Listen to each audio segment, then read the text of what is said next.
Typiquement, le matin, on a le réveil qui sonne, on éteint son réveil, puis on est en train de faire un rêve un peu sympa. Et puis on continue son rêve un peu sympa pendant encore 5-10 minutes, parce que vraiment il était trop sympa et qu'on n'a pas envie de se lever ce matin-là. On ne dort pas, on n'est pas en état de veille, avec ses 5 sens vraiment en train d'être mis en œuvre. On est juste dans cet état imaginaire, où on flotte un petit peu, où on peut s'imaginer un monde extraordinaire, puisque là on est dans un joli rêve. Ça, c'est de l'état d'hypnose. Vous êtes devant un film au cinéma, on vibre, on est James Bond, on est son héroïne, enfin moi je suis plutôt l'héroïne, mais on est l'héroïne de James Bond qui va nous emmener faire une aventure extraordinaire. Pourtant, je suis assise dans mon fauteuil au cinéma. Et pourtant, tout ça, ça vibre. On est en état d'hypnose. Les politiciens nous mettent en état d'hypnose.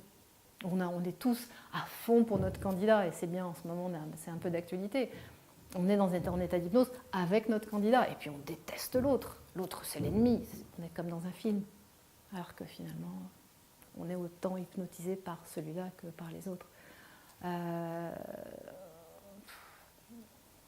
Schumacher, quand il conduisait sa voiture, plus maintenant, disait qu'il était en état d'hypnose. C'est-à-dire qu'il a un état de conscience qui est différent, où il arrivait plus facilement à capter, évidemment, les concurrents de la voiture, ressentir la voiture, savoir jusqu'où il pouvait la pousser. Il le disait aussi, il était en état d'auto-hypnose.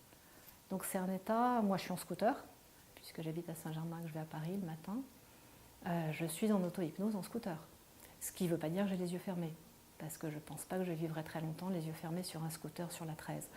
Même pas longtemps du tout. J'ai les yeux ouverts, mais je suis en état d'hypnose pour juste capter beaucoup mieux les mouvements de tout ce qui se passe autour de moi. Et puis éventuellement ne pas avoir d'accident. C'est